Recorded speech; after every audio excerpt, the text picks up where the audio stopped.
প্রিয়া বলতেছি। প্রিয়া? হুম। সুন্দর নাম। এটা প্রিয়া, আপনার বাড়ি কোথায়? বাড়ি হচ্ছে আপনার রাজগঞ্জ মাইজদির উত্তরে। নোয়াখালী মাইজদি? জি। বাড়িতে আপনার কে কে আছে? বাড়িতে আপাতত মা আছে একজন আর আমি। বিয়ে হয়েছে? হ্যাঁ, বিয়ে হয়েছে। তার স্বামী কি হয়েছে? স্বামী বাচ্চা একজন আছে, 2 বছর বয়স হয়েছে। আমি বিয়ে করে ফেলেছি। এখন সেই যৌতুক চাই, যৌতুকের কারণে চাইতেছি না। এখন তার ডিভোর্স দিচ্ছি, আজকে 2 মাস হয়েছে। আজকে 2 মাসে তার ডিভোর্স দিয়ে দিচ্ছেন। প্রতিবেদন দিলেন আপনি? না, কোনো সময় আসেনি, প্রথম। তো এই দর্শক ভাই দুসব কিছু বলবেন? জি বলতেছি দর্শক ভাই দুসব বলবেন কিছু দেশি প্রবাদ বলবো। জি, কি বলবেন শুনি।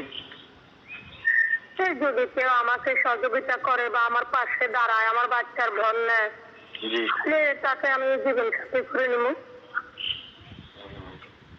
ঠিক আছে। আমার কিন্তু প্রবাসী ভাই আপনাদের সময় চাইবে, আপনাদের 2 মাস 3 মাসের সময় চাইবে না, 10 মিনিটের সময় চাইবে, সবাই দিতে পারবেন? অবশ্যই। না কই আপনি তো আবার কই আসতে হবে তো, না টাকা আছে পয়সা আছে?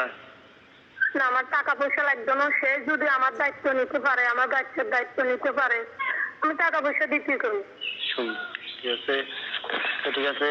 যে ছবিটা পাঠাচ্ছেন, ছবিটি কি আপনার? জি। সুন্দর একটা ছবি পাঠিয়েছেন।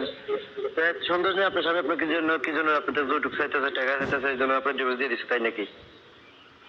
সে আমার উপরে আবার বিয়ে করছে, আমাকে প্রেম করে বিয়ে করি।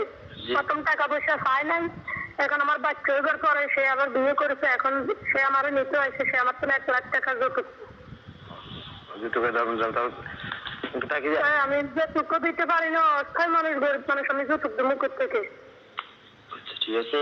তাই আমি স্বেচ্ছা তাকে ডিভোর্স দিয়েছি আজকে 2 মাস, 2 মাস 3 মাস। ঠিক আছে, আপনি আর কি বলবেন? জি না।